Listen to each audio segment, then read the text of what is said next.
D'abord, félicitations, c'est magnifique. Et ma question, en fait, c'est que vous avez basé la pièce sur ce livre. Et je veux savoir comment est-ce que l'idée vous est venue et donc, ouais. Je t'en prie. Et ben, c'est venu assez rapidement quand on a commencé à avoir cette idée de Villard et de Don Juan, en tout cas de travailler sur l'intimité d'un homme. Et le figure de Villard et de Don Juan pour une contradiction. On recherchait un endroit d'intimité et on s'est dit que le lit c'était vraiment un endroit où on part tout seul, où on peut avoir des excès, où on est dans ces problématiques. C'était un lieu qui nous parlait, où on peut parler tout seul, où on peut parler de ses poètes, tout ça. Voilà. Il y a eu beaucoup de choses sur Villard public, l'homme public. C'est vrai que nous, ce qui nous intéressait, c'était comment est-ce qu'il vivait ces contradictions-là et comment de ces contradictions-là entre enfermement, emploi du temps saturé, etc., à partir de cette contradiction entre cet enfermement et son désir de liberté, comment lui, en faisant du théâtre, en jouant Don Juan, ça se résolvait, comment les choses s'ouvraient, s'émancipaient pour lui et aussi pour le public.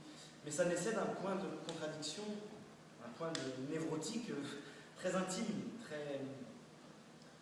parce que la plupart des textes qu'on a utilisés sont des textes intimes, des souvenirs, des textes de ses mémoires personnelles, et aussi des lettres à sa femme, d'un roman, mais d'un roman qui est une espèce d'autobiographie un peu romanesque. Tout ça, c'est effectivement partait d'un point d'intimité très profond, très mouvementé, très secoué. Et on s'est dit que le lieu le plus apte à retranscrire ces secousses intimes, c'était un lit.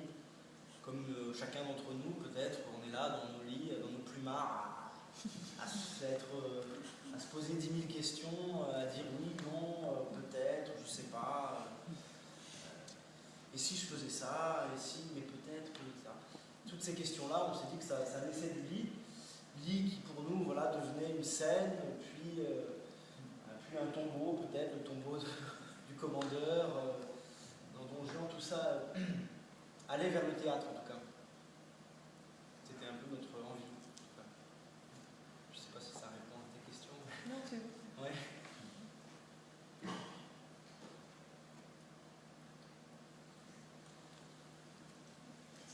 Ouais, je me demandais en fait comment l'idée était venue de rapprocher ces deux textes, si c'était venu de mise en scène de Don Juan qui vous avait amené à fréquenter les textes de Villard, ou au contraire, quel événement vous a amené en fait à vouloir à en venir à ce sujet?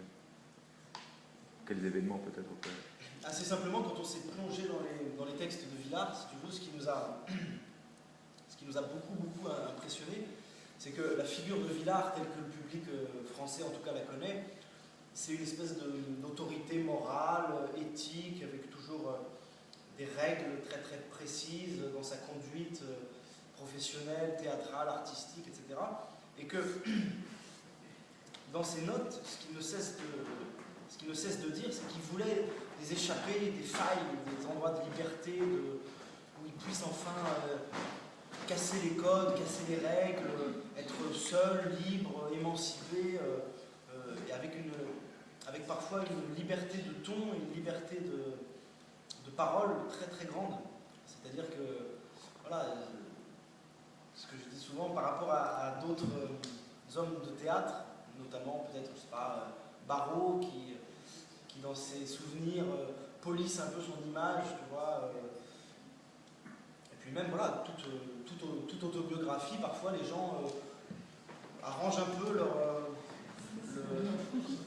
l'image qu'ils veulent donner. Villard, ce qui nous a beaucoup touché, c'est que non, il y a une vérité très crue, un franc-parler, et puis parfois quelque chose de très politiquement incorrect qui ressort.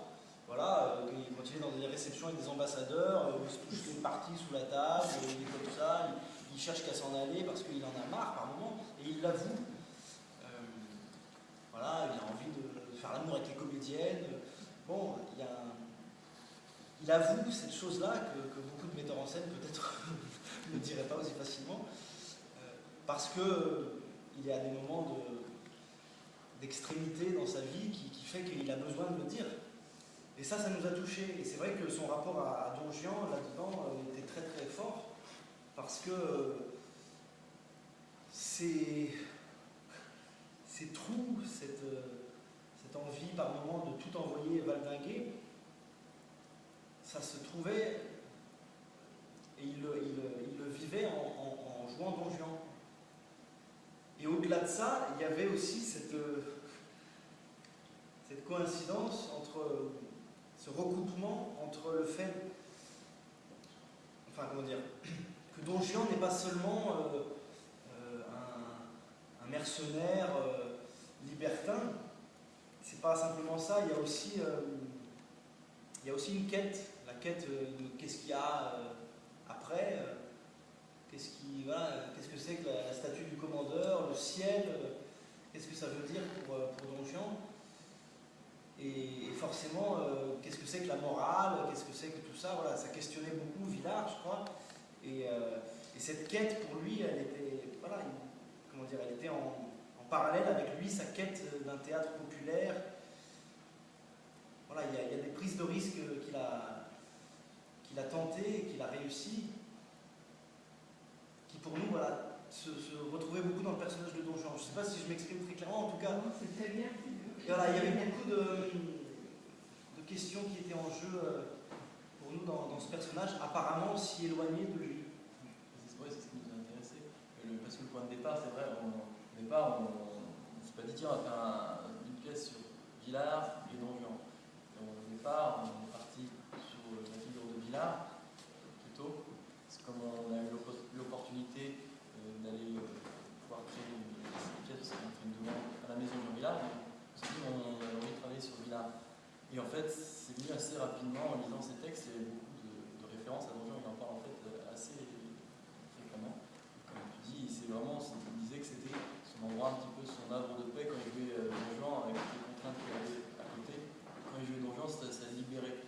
Et voilà, et puis pour Stanislas, la figure de Don Juan aussi, c'était une figure qui lui parlait aussi beaucoup. Et voilà, donc on s'est dit, bah tiens, il y a quelque chose qui peut exister, qui peut fonctionner, et à partir de là, les écrits, etc., on essaie de construire un film, quelque chose qui fasse théâtre, avec des textes qui n'étaient pas forcément au départ des textes, pour mettre sur un plateau. Voilà, ça se fait comme ça.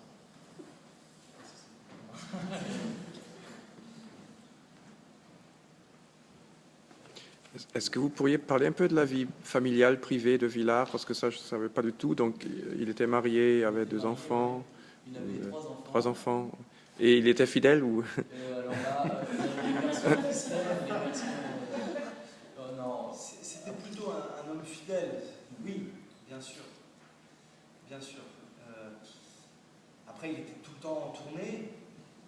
Ses enfants ont dit qu'ils n'ont pas vu leur père. C'est difficile. Il a sans doute eu, oui, il y a des petites histoires, il a eu peut-être des petites choses avec par-ci, par-là, mais à l'échelle d'une vie, c'est un homme qui a une fidélité d'âme, en tout cas, et fidélité par rapport à son histoire familiale, à ses enfants, à sa femme, quand même, exemplaire. Exemplaire. Après, voilà, il y a eu des petites choses, mais... Et la lettre à la fin date de quelle époque? La lettre de la fin du spectacle date de quelle année? La lettre de la fin, le texte enregistré, pour être tout à fait honnête, c'est des extraits de plusieurs lettres à sa femme, qu'on a un petit peu compilées. Mais ces lettres à sa femme sont bouleversantes. Il ne cesse de lui déclarer un amour sans faille. Mais il a de l'autre côté cet appel du théâtre, cet appel de renouveler, de révolutionner le théâtre français et international, puisqu'il a fait des tournées à l'étranger, il est venu ici aux États-Unis, il est allé en Russie, etc. Et c'est vrai que cet appel-là était toujours en tiraillement avec son histoire familiale, avec son histoire de mari et de père. Et c'est vrai que parfois il était mal avec ça, il était mal. Et je crois que l'histoire de Don Juan, voilà, ça recouvre un peu tout ça aussi. Après, chacun il entend ce qu'il souhaite.